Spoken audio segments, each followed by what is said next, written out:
While in the process of planting our hot pepper bed, we got jalapenos and habaneros and ghost peppers and Trinidad scorpions and that's the Carolina Reaper in the pot and a patali. These are among the hottest peppers on earth. In order to make room for them, I gotta pull at least some of these onions. And these guys so far have been a bit on the small side, but that's okay. I know next year to water them more.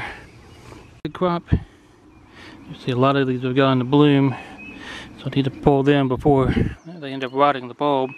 And then some of these have stayed smaller. Well, they appear to stay smaller. It's not too bad a size. But all this top is dying off and it's just hard to see where they'll be, so I don't want to leave them too much longer. So I'm pulling all of these that you can't see very well, and then I'll pull these others here probably in the next couple of days. So we're doing something new this year. We're gonna do potatoes. I got this old roll of rabbit wire that I'm not using at the moment, and I'm gonna coil them up in the bins, sort of like so. Wrap the interior of them with this weed block material. It'll hold the dirt in. And here's the edge of the blueberry patch. We're gonna make 4 bins. Traditional russet potatoes, red and golden, and well, I don't know about the other one. We got some peanuts to plant, so let's show you how I'm snipping this. I'm leaving this edge, I'm leaving these edges out like that, so that when I go to combine it, I can loop it through and just secure it with its own wire.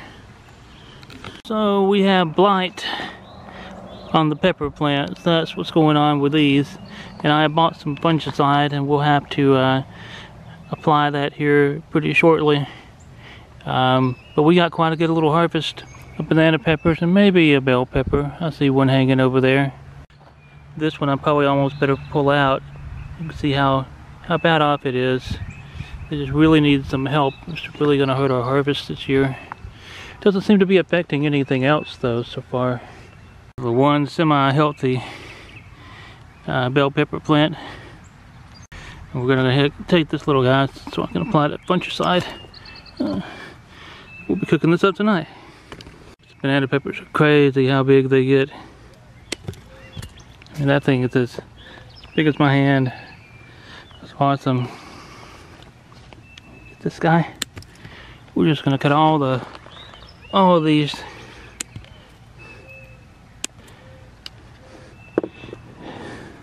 Tomatoes are really rebounded. Oh, they're looking great, but no fruit on them yet. They've gone wild. I've got to get the trellis built for them. But we got about a dozen or so banana peppers and that one good little bell pepper. So this is great. All right, well today we're going to DIY a tomato trellis here. Using this and some wire. The wire will come later. Just got to figure out how high I want to situate those crossboards on this plank, and then get to work. So what I've done is put these 2 little stakes like that, and I wish I'd got that a little bit closer. I wedged them in here tight, and then I'm just screwing all along in, and the crossboards. Hopefully this will be enough to hold this. Shouldn't be that much weight, but we'll see. There's one half of it. We'll do the same on the other, and then we'll just run wire across the other side. Hopefully that's enough to, a little wobbly, hold it all up. We got them all built. It's a little more wobbly up here at the top than I'd like, but maybe I can fix this somehow. I should have used longer T-post. That's okay. We're going to string some wire across this and be ready to go. Now I'll cut off all of these leaves. You see there's quite a bit.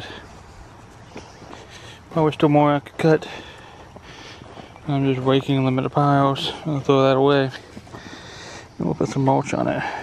We got us the copper fungicide, and I'm going to do something different. Instead of putting the mulch down first, since these spores are in the dirt itself, we're going to spray the dirt.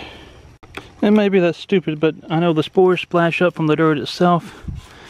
So we're just going to spray the dirt. Give it a... It may be a waste of the fungicide. Of course, we're going to hose these peppers down, like so.